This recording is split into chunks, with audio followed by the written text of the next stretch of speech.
things are heating up in the ANC leadership battle, and there's no doubt that this race for the next leadership of the ANC has already gotten going. It's really early, but there's no doubt that things have moved. Fikile Mbalula has fired back at Panyaza Lesufi on eNCA, and already we are seeing discussions in the media. Yesterday there was an article in the Sunday Times which was looking at this particular succession race, suggesting names, all of that.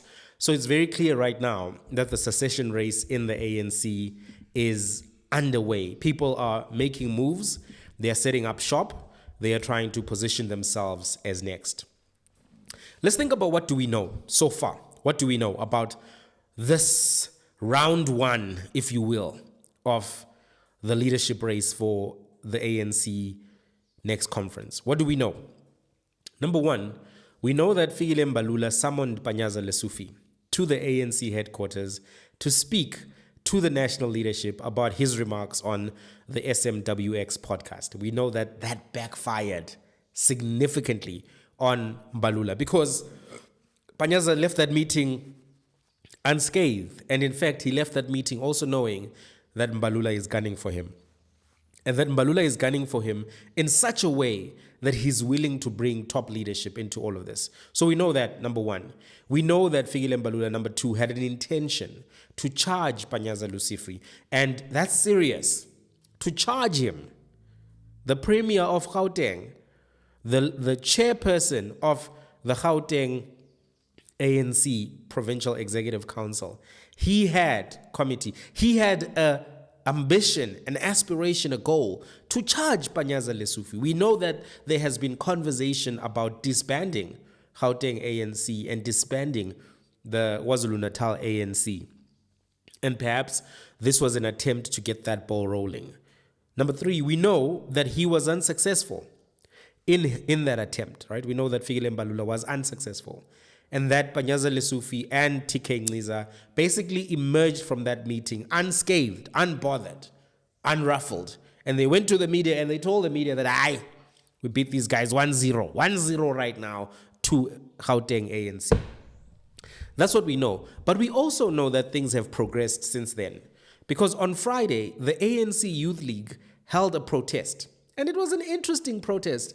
Let's just watch for a little bit, not the whole thing, just a minute or two to get an idea what was going on.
So there was a successful protest by the ANC Youth League. Estimates vary. Some people are saying it was about 20,000. Some people are saying it was about 10,000 or somewhere in between. I went to this protest incognito. I didn't attend the whole thing, but I went at a critical moment just to see how many people would show up, what were the kind of things that was in the activities of the crowd? What were the people saying? All of those types of things. So I can confirm it was a strong protest. It was a large protest. It was a high quality protest. Everyone had a t-shirt. They spent a lot of money on that protest. So well attended, well done protest. If you're marking protest, this was good in that respect. But the purpose of the protest itself was weird.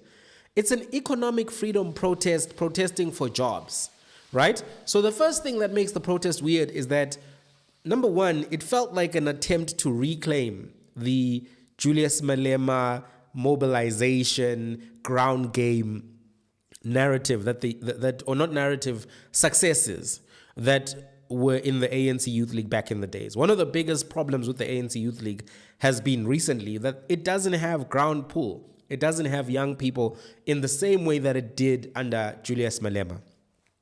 After the ANC Youth League was frozen, everything that happened there, Julius and Floyd were kicked out, we saw a lot of the youthful energy go with EFF people, and they've been winning university SRSCs almost all over the place. Some holdouts, some changes here and there. For instance, at NMMU, they beat DA last year, they lost to DA again, and at WITS, it alternates, some years it's EFF, some years it's ANC Youth League through SASCO and PYA. So it's been varying, but the point that I'm making is that some of that mojo was lost by the ANC Youth League. And this clearly is an attempt to reclaim that mojo, reclaim the credentials of being able to mobilize masses by the ANC Youth League. Very successful. The naming is something that was also seeming to me to be an attempt to reclaim the EFF name, to have an economic freedom march when there's a political party called Economic Freedom Fighters. Clearly, it's an attempt to say ANC Youth League is going to get back on that mission. We're going to make sure we deliver on those outcomes. And them going to the JSE, the Johannesburg Stock Exchange, in Sandton, I think also was something that was trying to reclaim part of the things that Julius used to do back in the days, because he also marched to Sandton. So it was almost the ANC Youth League saying, this is our thing, this is our idea, this is how we roll. And they had, to a degree, a successful march in doing so. Whether or not they'll be able to reclaim the mojo and reclaim the brand fully in terms of the economic freedom agenda, I'm not sure.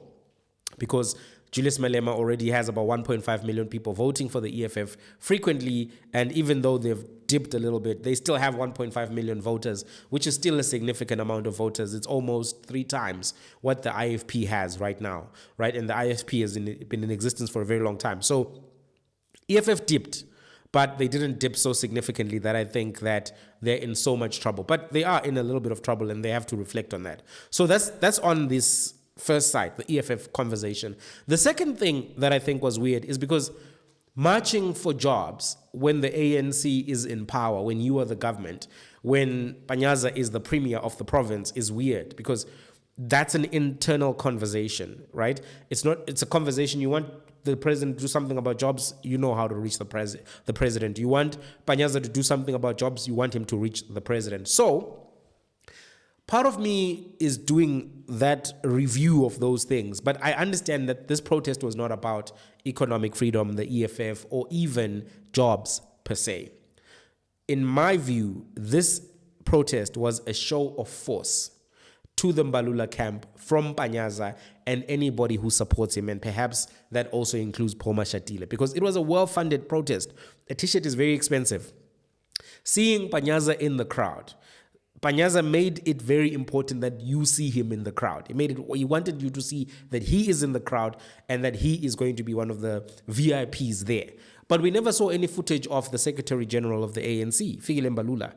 So if you see Panyaza at an event with masses and Mbalula is not there, to me, considering the significance of this event, it shows that Panyaza is showing that I have the support of the Youth League, and is showing national leadership that I have support of the youth in this province, and you can't touch me, I'm untouchable.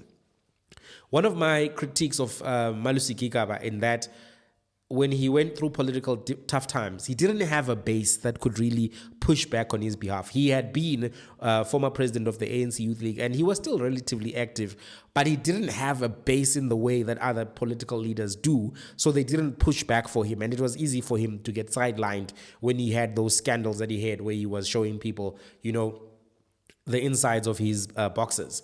So having said that, I think that this event was primarily about Panyaza showing power to leadership, to say, I've got numbers, I've got people, I'm the future of this organization, I'm the one energizing the base, not you, not Mbalula. I think that was the main reason, considering the timeline. After this march on Friday, we have some developments which happened on Sunday. Within 48 hours, Mbalula then went to the eNCA platform to issue a warning to Panyaza, and also just to give his version, because I think his ego was hurt and he can see that, no, the narrative is not going my way. Let me go to eNCA and talk to Hidi and tell them. Here's what he said. ANC Secretary General Fikile Mbalula is warning Gauteng Premier Panyaza Lesufi that ill discipline and undermining the constitution of the ANC will not be allowed. Mbalula says Lesufi has made public announcements that insinuate that Gauteng is against the government of national unity and is at loggerheads with the national leadership. eNCA reporter Heidi Jokos sat down with Mbalula. So I call him. And I say, Panyaza, don't behave like Solima Paila. He's an SACP General Secretary. We are in the ANC here. GNU, we discussed and agreed with it. And then there are these insinuations that let me give you a chance. Come to the ANC, because what you are doing borders on ill discipline. Breaking the constitution of the ANC and bringing it into disrepute. Explain yourself. I've given him that platform, called him to the officials. He explained himself for less than 5 minutes. And it's sorted now? There was never an issue to be sorted. He explained himself and his explanations were accepted by all of us. And then we left him to go. But if he thinks he will run a campaign against the Secretary General of the ANC, he must mind his steps, because we will act. We will never tolerate rogueness in the organization. That we will never allow. Are you insinuating that he's rogue? No, I'm saying we will not allow rogueness in the ANC. If he has decided to run a campaign against me as the Secretary General of the ANC, defacing the Secretary General of the organization, and doing it perpetually, despite the fact that we are engaging and we talked politically and settled matters, we will have to see how to get around that. Okay. We will never allow anarchy, because we are running organization, and our running of the organization is informed by the principles of democratic centralism. And democratic centralism dictates that when a decision is taken by the upper structure, the lower structures must follow in line. Worst of all, when you are an ex officio member. Sure. So, me and Panyaza at a personal level, we are okay. KDK. Panyaza and Gauteng, we are fine. There is no problem between. We are examining the state of organization to reinforce them, to build the organization, but we must not allow rogueness to creep in. So let's talk about the choice of platform first. eNCA is owned by eMedia Holdings, which is owned by Rupert through his company Remgrow. It is the platform that basically gives the preferred version of the Stellenbosch godfathers, if you will. The choice of platform leads me to believe that Mbalula has won over Africa's richest man and is the choice of the Stellenbosch godfathers to succeed Ramaphosa. Think about this. How many times do you see Panyaza Lesufi on eNCA? How many times do you see Julius Malema on eNCA? eNCA has a particular position. It protects particular interests. And I think that in this particular instance, we are seeing that if Mbalula can quickly get onto eNCA to give his version, then that is an indication that, you know, he is the choice of the Ruperts, the choice of Kuzbeka, and several others, you know, the big boys of Stellenbosch. Now, that's the first thing. And we have to understand the power that these men have and the influence that they've had in South African politics for a long time. I don't know if you guys even know that the ANC once had a conference in Stellenbosch. They went there to Stellenbosch to have a conference. And part of it, I think, was them trying to show that, listen, there's no place in the country that the ANC can't go. But part of it, I think, was a recognition of the influence that, Stellenbosch has on politics in South Africa and has had for a while. Even with the Nationalist Party under apartheid, Stellenbosch has been having influence. There were rumors. I told you, a source told me that Mbalula was speaking to billionaires, reaching out, etc., etc. I don't know if they're true, but when you begin to see him on eNCA at this particular juncture, I think what you can then ask yourself is, do the dots connect? A wise man, Pravin Gordhan, once said, connect the dots. And I think, well, if he was said by such a wise man, we should also, when occasion warrants, connect those same dots. So that's the first thing. Second thing is that Mbalula sounds like he's personalizing things a lot in that clip. He's making it about the office of the SG, the rhetoric about the campaign against the SG. But you know what, bruh? You are just one person. The ANC, you're not the ANC. You are Fikile Mbalula. But his rhetoric now, he wants to make anything that he feels as a slight to him, as a slight to the ANC. But that's not necessarily the case. And if you listen, Mbalula has been casting shade in that interview. He has been very diplomatic. Mbalula has been Nelson Mandela recently. He has been kumbaya, my lord, kumbaya. Every time he speaks, you hear Mandela. We love the GNU. Since we came into power with the DA, things have been amazing. That's Mbalula recently. But now, he went back into his shade wallet. He went into his shade backpack and he pulled out some shade. And the shade was this. First and foremost, he's saying that there is borderline ill discipline. He's talking about Panyaza. He's saying borderline ill discipline. Basically, he's saying this guy is not disciplined. Then he uses very, very strong word. And Mbalula, he speaks English a little bit differently, but he knows it very well. Anarchy are words that he mentioned. Rogueness are words that he mentioned. Put those together. Ill discipline, anarchy, rogueness. Online, we call this subtweeting, right? He is basically subtweeting Panyaza through the media. And even though he is saying that, it's fine, we're good, etc., the fact that Nelson Mandela, 2024 Nelson Mandela Mbalula is now using this type of language towards the premier of Gauteng shows me that, he's not feeling very diplomatic towards Panyaza, right? That's number one. Not number one, but that's a point that I think we need to note here. And also, I want to say Mbalula is clearly positioning himself, and I don't know whether it's a good idea, but he's positioning himself as the defender of the GNU. Everywhere he's going, he's the one who's like, who is attacking the GNU? He wakes up in the morning and he says, I smell GNU slander. Who is rogue, ill-disciplined? Who is doing this GNU critique? Bruh, be careful about that. I actually think that this will backfire on him. Because when you eventually go to a conference, all of the cracks appear. Fikile Mbalula went to the conference, not Fikile Mbalula, Thabo Mbeki went to Polokwane in 2007, and I remember I was watching that at home on TV. These guys, in the weeks leading up to conference, they thought they had it. They thought it was a done deal. They got to conference and it shifted dramatically on them because all the cracks appeared. Then they saw they didn't have it. People were crying on the floor there of conference. What I'm saying is Panyaza has to be careful because the SG of the ANC has to be aware of the heartbeat of the ANC, the heartbeat, the pulse of the organization. Sometimes it's soft, kukum, kukum, kukum, because you're feeling it maybe at the extremities, in the hands, etc., etc. Sometimes it's loud, but the SG needs to have a pulse at all times. The DA is not popular with the grassroots of the ANC.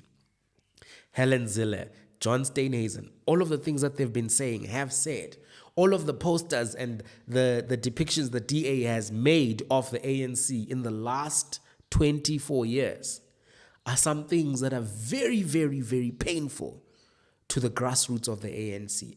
I'm not a member of the ANC and I know that. I've seen these comrades struggle with DA on campuses. I've seen them in communities when we were following the election. Now, you are the defender of the DA-ANC coalition. You have to be careful, because when you go to conference and the cracks appear and the anger comes out, you may not be the one who emerges in that thing, and they will show you. They will show you with your last born there at conference. You have to be careful. It's not just SACP and it's not just COSATU. There are many members of the ANC are ideological. They've been reading every conference document. They've been reading every autobiography. Have you met an ANC member who loves the ANC? For real. The one who knows all the history.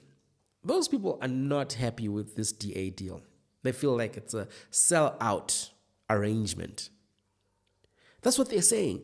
Now, if you don't have the heartbeat and the pulse of your organization, you're going to defend something that is going to collapse you. I think he has to be careful. And I think Panyaza has emerged as the hero, the Hercules of the situation, the one who was David and beat Goliath, Zile.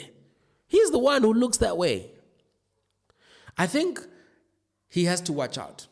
The other thing that I'm observing, and I don't know if you're seeing this too, the SG of the ANC is not supposed to be talking through the media about this type of thing so early. So early. Sunday Times is not supposed to be speculating about 2027 so early, or even 2026, or even 2025. Right? We're very early. The GNU is not even 150 days old. But already the SG of the ANC is fighting with the Premier of Gauteng, one of the most popular younger leaders in the ANC right now, going to eNCA, a platform that is not even watched by members of the ANC. In that eNCA is watched predominantly by middle-class South Africans who still have a DSTV subscription. Be honest. Very few people are getting the clips from the website, etc. Some people will see stuff on social media, but that's about it. So imagine the SG of the ANC go. There's something funny about this. It shows me that there are cracks, and it shows me that the markets are worried and they're trying to move early to get a clear leader within the ANC that they can begin to work with. This is what I'm seeing here. Markets, they plan 5 years in advance. Helen Zille was talking about a DA-ANC coalition in 2019, around about November, December. So this is when it starts, but it shows me the fact that it's starting so early that the honeymoon never began behind the scenes.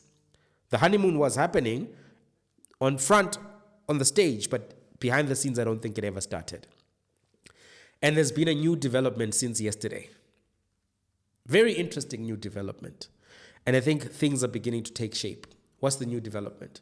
Paul Mashatile has come out in defense of Panyaza and the ANC in Gauteng. He's been critical of Helen Zille. Listen to this. Helen Zille and Panyaza, well, I'm sure they will resolve those issues. As far as we are concerned, we said to the government of Gauteng, led by the ANC, if the DA doesn't want to work with you in Gauteng, leave them behind. It's not your problem. And they must not make it our problem nationally, because we are working well with them nationally. It's up to the DA to make sure they work well with our structures in the provinces. We want our structures to work with them, but our structures came to us. Gauteng came to us and say the DA is making impossible demands, and therefore we can't proceed. And we said to them, well, leave them behind. If they are not reasonable, go without them.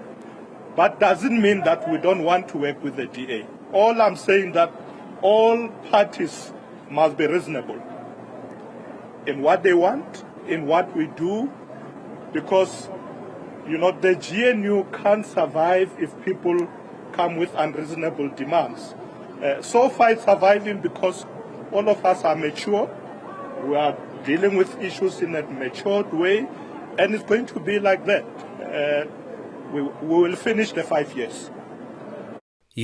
So I think it's becoming clear that the battle lines are being drawn.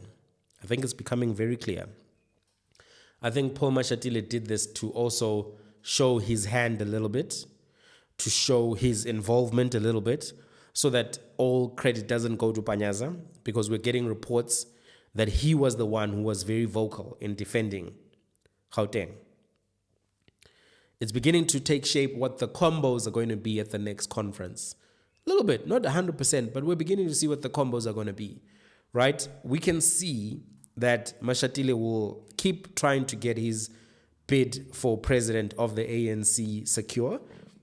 He will make the argument based on precedent, which, I mean, has been relatively stable with some variations, right? Because Titi Mabuza didn't make it, but every other vice president has basically ascended to that role with a few variations here and there on the road, right? So they're going to make that case that Mashatile's deputy, he should be president, continuity, stability, etc. I think Panyaza will then be running for deputy president. I think that's clear. And I think Mbalula is trying to position himself either for number one position president, or number two deputy. And he's going to make the argument that he needs to go up. He can't go down. He needs to go up further, higher. But I don't know if the ground is going to be fertile for him at the top. I think it's becoming clear. It's also becoming clear that the ANC Youth League is not going to support Mbalula. They're not. And he should be worried about this as the SG. The ANC Youth League is clearly behind Panyaza. And they are now fixing the issues that were in the ANC Youth League, right? They've got leadership. They're now doing mass protests. They're getting their protest muscles ready.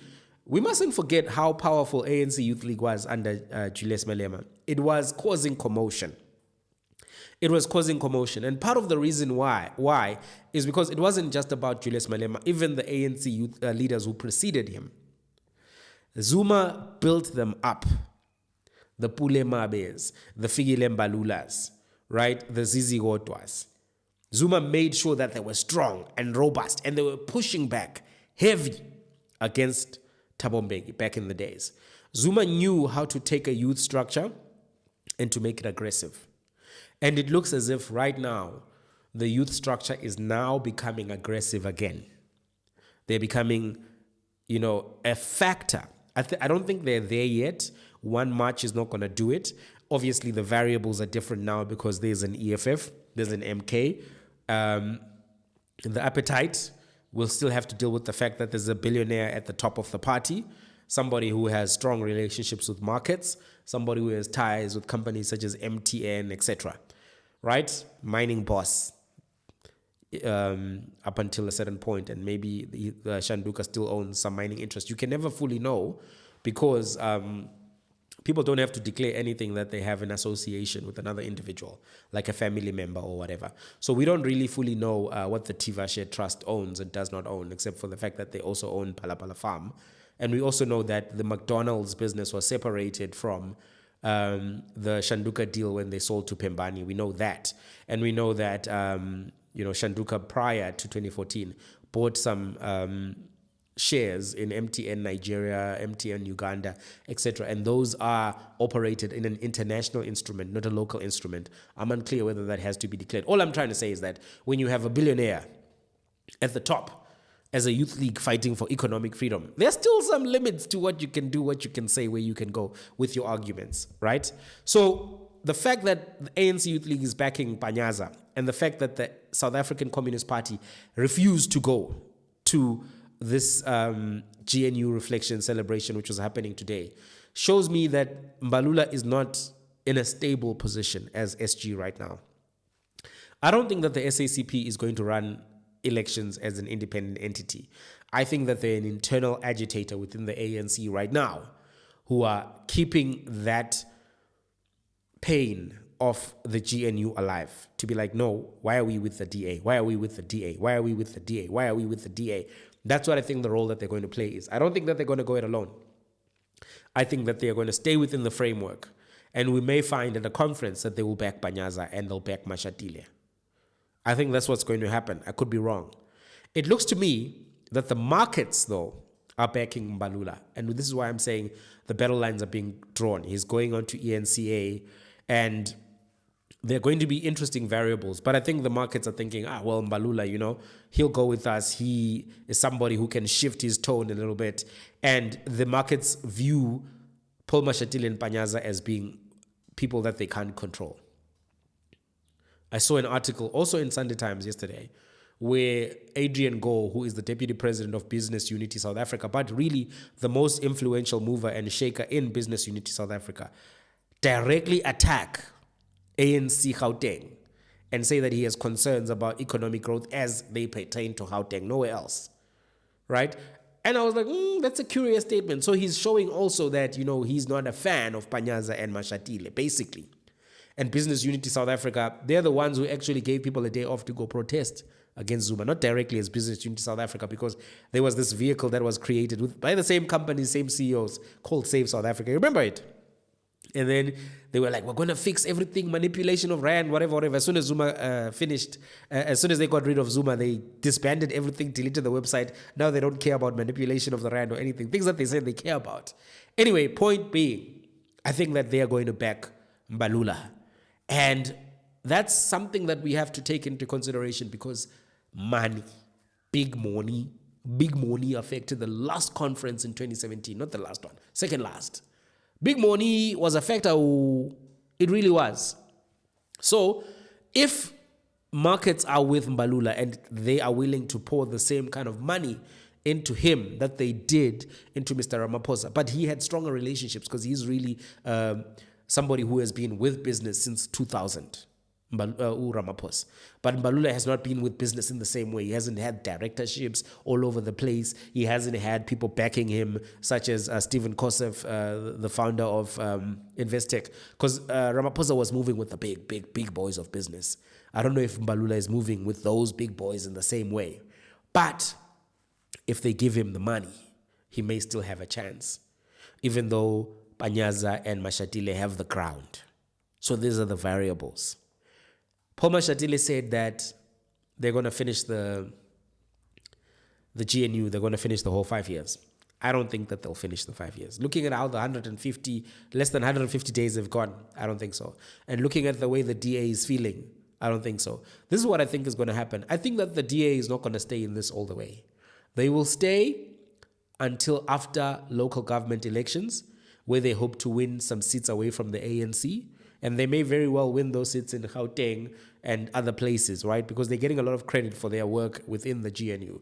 So they'll stay and try to grow their support base.